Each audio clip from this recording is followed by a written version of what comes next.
J'appelle maintenant, qui remplace Sébastien Nunez, Monsieur Razi, donc pour représenter Climate Seed.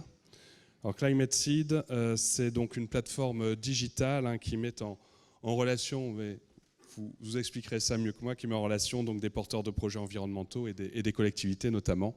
Donc on est vraiment dans la modernité, la digitalisation et donc dans le sujet d'aujourd'hui.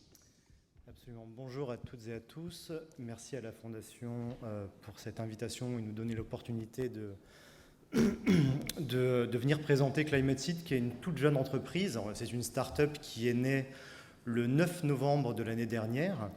Le 9 novembre de l'année dernière, lors du Global Social Business Summit, une date extrêmement importante, puisque cet événement est l'événement organisé par le prix Nobel de la paix Mohamed Yunus.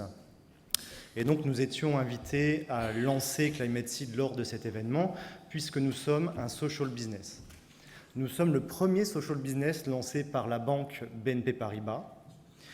Et nous sommes un social business qui répond donc au principe du professeur Yunus. Et c'est le principe qu'il faut retenir qui est le plus important, c'est que 100% de nos profits sont réinvestis dans l'entreprise pour augmenter notre impact positif sur la société et sur l'environnement. Avant ce lancement officiel, on a travaillé pendant de nombreux mois en interne, puisqu'on était en fait une équipe d'intrapreneurs au sein d'une des filiales de BNP Paribas, qui s'appelle BNP Paribas Securities Services. C'est le métier titre, c'est le conservateur des titres. C'est un métier assez particulier, mais aujourd'hui, c'est le 5e acteur mondial au niveau de la conservation des titres. C'est plus de 12 000 milliards d'euros d'actifs en conservation. Et donc, le métier consiste vraiment à être le tiers de confiance sur les marchés financiers et de gérer, en fait, toute la tuyauterie, on va dire, post-trading, on va dire. Donc, extrêmement important, tenir des registres. Et nous nous sommes dit, en tant qu'intrapreneurs, comment utiliser cette compétence, ce savoir-faire, et l'appliquer au niveau d'un autre marché, d'une autre classe d'actifs que nous avons identifié, que sont les crédits carbone volontaires. Donc, les crédits carbone volontaires, pour faire très simple, il y a le marché régulé, et les marchés de la compensation carbone volontaire. Un crédit carbone volontaire représente 1 tonne de CO2 séquestré ou évité par l'intermédiaire de projets environnementaux qui sont issus des projets généralement dans l'hémisphère sud, parce qu'à la base, c'était quand même un exercice de solidarité nord-sud où il fallait apporter des financements pour les pays où les populations étaient les plus impactées par le réchauffement climatique. Donc, nous avons étudié ce marché de la compensation carbone volontaire et nous nous sommes aperçus que, étant donné que ce n'était pas un actif réglementé, les échanges se font de gré à gré. Et donc, plusieurs conséquences. Une conséquence sur le prix et les marges appliquées par certains distributeurs de ces crédits carbone, où certaines marges étaient complètement, pardonnez-moi le terme, mais complètement déconnantes. On s'est aussi aperçu que c'était difficile pour un acteur, une organisation, une entreprise, d'aller en direct voir le porteur de projet pour pouvoir financer ces projets. Il y avait tout un risque de réputation, un risque économique que pouvaient prendre ces acteurs en allant en direct voir les porteurs de projets. Et enfin, on s'est rendu compte qu'il n'y avait pas d'offre centralisée, une place qui permettait de centraliser le maximum d'offres.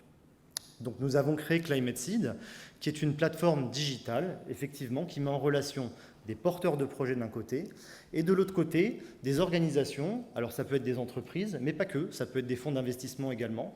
On a vu récemment que quelques fonds neutres en carbone ont été lancés, mais également, cela peut être des collectivités territoriales qui commencent à s'engager vers des trajectoires de neutralité carbone et qui auront besoin certainement d'une infrastructure, d'une plateforme qui permettront de mettre en relation des projets qui généreront des crédits carbone. Et ça tombe bien puisque sur le territoire français, on a le label bas carbone maintenant qui a été lancé le 23 avril dernier et qui permet de générer des crédits carbone sur le territoire français avec le tissu économique local, voire national ou international. Alors, sur Climate Seed, pour éviter justement ce risque réputationnel ou ce risque économique, on a décidé de sélectionner quand même les projets qu'on accueille sur la plateforme. Donc on fait passer 3 étapes de vérification. La première étape, c'est qu'on ne sélectionne que des projets qui sont certifiés par les plus grands labels internationaux. On parle de Gold Standard, VCS, prochainement le label bas carbone, pour garantir la qualité des projets sur le terrain et le fait qu'il y ait bien X tonnes de CO2 qui ont été séquestrées ou évitées. La seconde étape, et en tant que banquier, on s'est dit pourquoi pas récupérer un module de due diligence bancaire. Alors dans la banque, on appelle ça un KYC AML, c'est pour Know Your Customer Anti-Money Laundering. Et donc là, en fait, on va analyser le porteur de projet lui-même pour s'assurer de sa fiabilité, de sa viabilité, s'assurer qu'il n'opère pas depuis un pays sous embargo, qu'il ne finance pas du terrorisme, blanchiment d'argent, et ainsi de suite. Et une fois que cette étape, donc là, on se donne une garantie supplémentaire au niveau du porteur de projet. Et la dernière étape, on a créé en fait un comité de durabilité avec des experts carbone, des experts climat. Ils sont au nombre de 4. Et pour n'en citer qu'un seul, je citerai le nom de Renaud Bétain. Pourquoi Renaud ? Parce que Renaud, qui est par ailleurs, qui travaille dans le cabinet Carbone 4 de Jean-Marc Jancovici, il est responsable du pôle neutralité carbone et c'est lui aussi qui a lancé le référentiel Net Zero Initiative dans lequel nous sommes partenaires.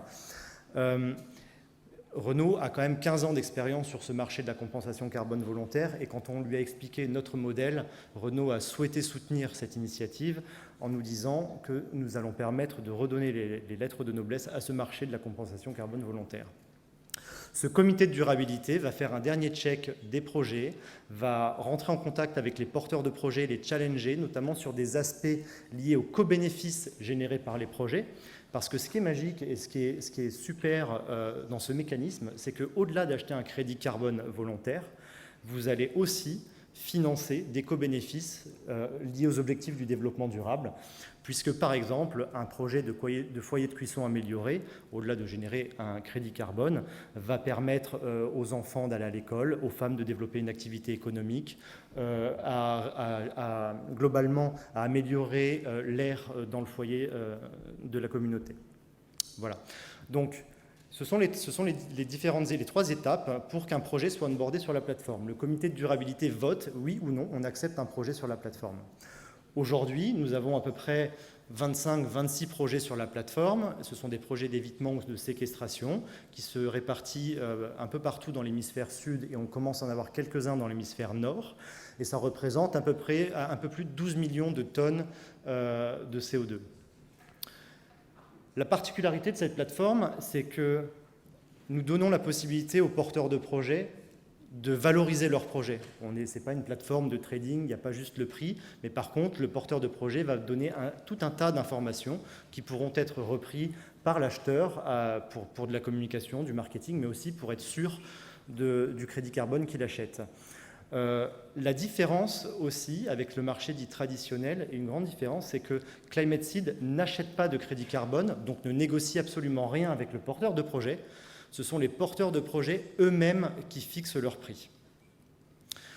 La plateforme, donc, elle est très très simple d'utilisation et aujourd'hui, donc, elle est live. Nous avons déjà plusieurs clients sur la plateforme et ces clients, en fait, c'est très intéressant puisque aujourd'hui, on travaille énormément avec des directeurs commerciaux qui ont compris qu'on pouvait aussi intégrer de la compensation carbone volontaire dans une offre de produits ou une offre de services et non plus uniquement à des gens de la RSE pour compenser leurs émissions dites corporate liées à la consommation des bâtiments ou des voyages d'affaires ou de certains événements. Alors évidemment, c'est très important de pouvoir structurer ce genre d'offres, de solutions. On voit que ce marché est en train de croître.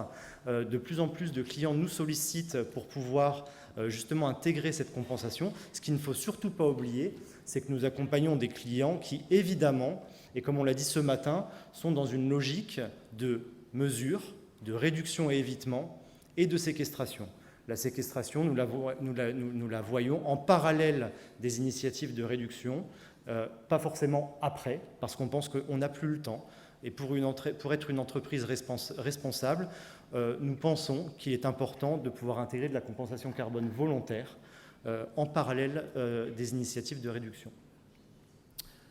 Je vous remercie. Merci beaucoup. Alors effectivement, puisque je connais un peu mieux le sujet, sur les cas ici. Je crois que c'est important, hein, puisque les plateformes digitales sont des nouveaux vecteurs, hein, pour le financement du terrorisme et le blanchiment, et donc c'est important d'être attentif à cette dimension aussi.